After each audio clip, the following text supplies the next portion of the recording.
بسم الله الرحمن الرحيم. اللهم صل على سيدنا محمد وعلى اله وصحبه وسلم. مساء الهنا على عيونكم حبايبي، مساء الصحه والستر والرضا. النهارده ان شاء الله هنعمل مع بعض بسبوسه الخمس دقايق، البسبوسه المرمله بقى اللي بتدوب دوبان كده. هنعملها مش هتاخد معانا 5 دقايق بالعدد. هنعملها ب3 مكونات بس، من غير بيكنج باودر، من غير زبادي. من سهولتها هنعملها كل يوم، يعني هتقومي تعمليها ان شاء الله كل يوم. دلوقتي بقى نسمي الله ونشوف المكونات معانا ايه. هنجيب كده بوله معانا وهنحط فيها كوباية الا ربع لبن بارد مش دافي، وكوباية الا ربع سمنة او زبدة سايحة. بسم الله. ومعايا كوباية كاملة من السكر. هنبدأ بقى دلوقتي نقلب المكونات دي كلها مع بعض كويس جدا علشان نتأكد بس ان السكر داب. ودلوقتي بعد ما دوبت السكر بتاعي كويس جدا مع الزبدة ومع اللبن، هبدأ اعمل ايه؟ معايا 3 كوبايات من دقيق السميد، هبدأ انزل بيهم كده. بسم الله الرحمن الرحيم. وهبدأ اقلب المكونات دي كلها مع بعض، هقلبهم كده بالراحة. العجينة بتاعت البسبوسة مش هتبقى محتاجة عجن مني علشان تطلع معايا مرملة، فيدوب نقلبها بس كده ايه بشويش، مش عايزة اعجنها خالص، تقليب كده خفيف بحيث المكونات دي كلها بس تختلط مع بعضها عشان تطلع معانا كده في الاخر ايه مرملة، وبالشكل وبالطعم اللي بنشوفه من بره لما بنجيبها من المحلات. طبعا لو عايزين نضيف جوز هند للعجينه بتاعه البسبوسه عادي ممكن نحطها، ممكن كمان بعد ما نحطها في الصينيه بتاعتنا لو عايزين نحط على الوش من فوق مكسرات او سوداني عادي برضو، دي حاجه ايه حسب الرغبه. يا دوب نقلب بس كده ايه زي ما قلت لكم تقليبه خفيفه، مش عايزينها تعمل معانا عرق. دلوقتي بقى انا عامله ايه وانا بجهز العجينه بتاعه البسبوسه، مولعه الفرن على درجه حراره 180 وحاطه الشبكه في الرف الوسطاني.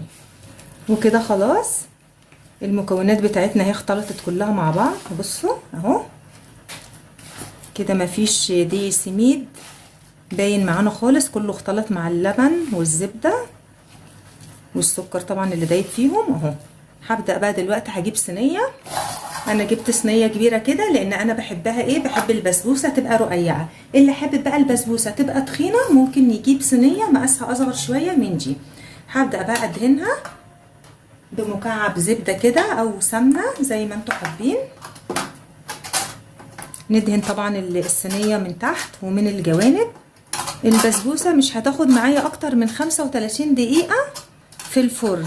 اول ما نلاقي الجناب بتاعتها بدأت تحمر بنبدأ نشغل الشواية عليها من فوق 5 دقايق بالعدد. دهنا دلوقتي الصينية بتاعتنا خلاص بالزبدة من تحت ومن الجوانب. هبدأ بقى انزل بالبسبوسة بتاعتي كده. بسم الله الرحمن الرحيم.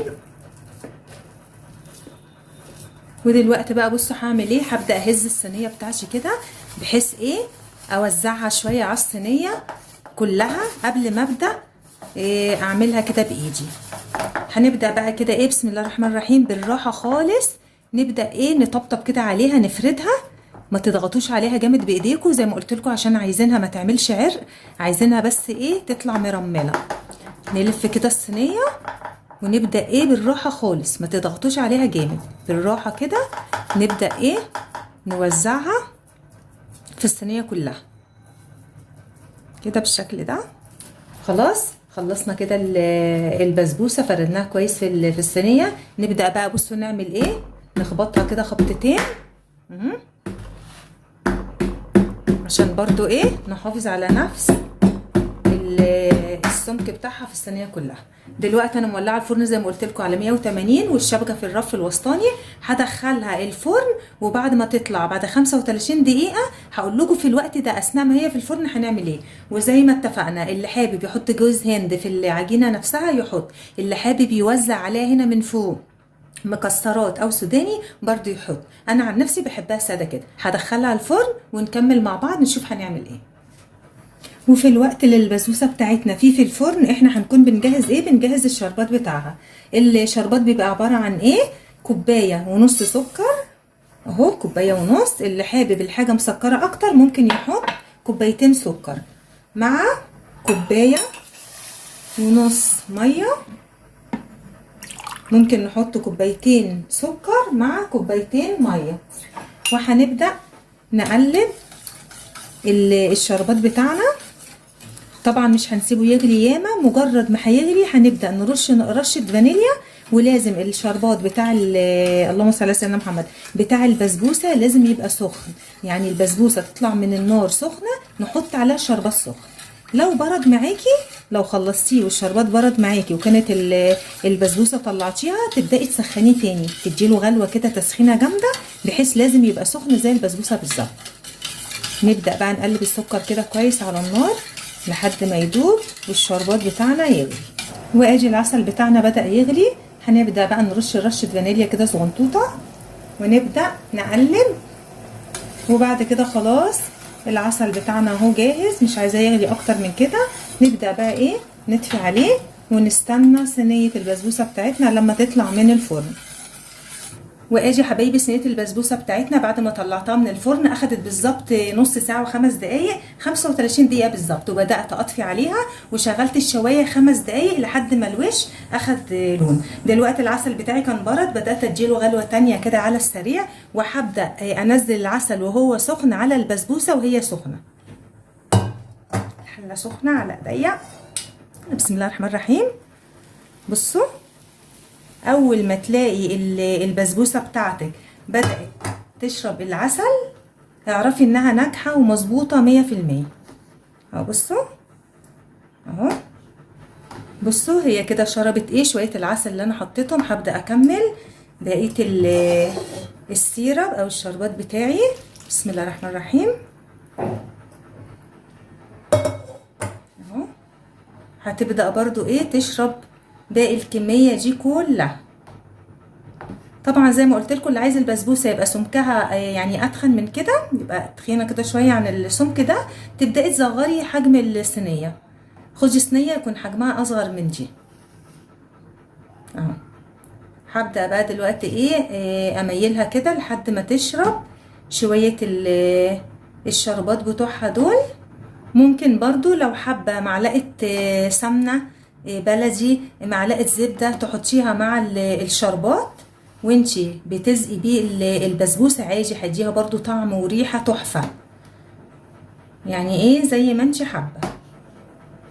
كده خلاص البسبوسه بتاعتي شربت ايه الشربات بقى كله. هبدا بقى دلوقتي اجيب حاجه كده وهغطي عليها بالطريقه دي.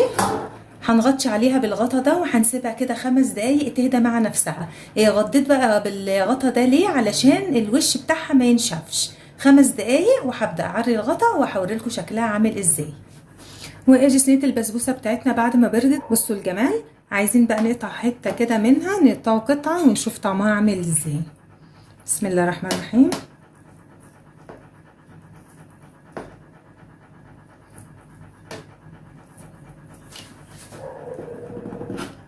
بصوا القطعه طالعه عامله ازاي، متماسكه وعامله ازاي. بصوا اهي مرمله وجميله وطريه. نحطها بس في طبق اهي. بصوا بقى نجرب حته كده. بصوا اهي شايفين مرمله وجميله ازاي. بصوا وطريه وبتدوب دوبان، وب3 مكونات بس. لا حطينا بيكنج باودر ولا حطينا زبادي ولا كرملنا السكر. في ناس بيعملوها بسكر مكرمل، لا. بصوا اهي بالطريقه دي اهي، من سهولتها هتعمليها كل يوم. بصوا الترميله بتاعتها، وبصوا اللمعه دي. اسهل طريقه والله اللي انا عملتها لكم بيها اهي دلوقتي. هتعملوها كل يوم ان شاء الله، وعمر البسبوسه ما هتفشل منك. وده كان الفيديو بتاعنا النهارده عن اسهل طريقه لعمل البسبوسه زي بتاعه المحلات بالظبط، مرمله وطريه وبتدوب دوبان. يا رب الفيديو يكون عجبكم، اتمنى تجربوا الطريقه دي باذن الله. هتعملوها على طول، ومن سهولتها زي ما قلت لكم هتعملوها كل يوم. اتمنى الفيديو يكون عجبكم، تكونوا استفدتوا منه. لو الفيديو عجبكم يا ريت ما تنسونيش في لايك وشير وسبسكرايب، وتفعلوا الجرس على الكل عشان يوصلكم كل جديد. نتقابل في فيديو تاني ان شاء الله. استودعكم الله، والسلام عليكم ورحمه الله وبركاته.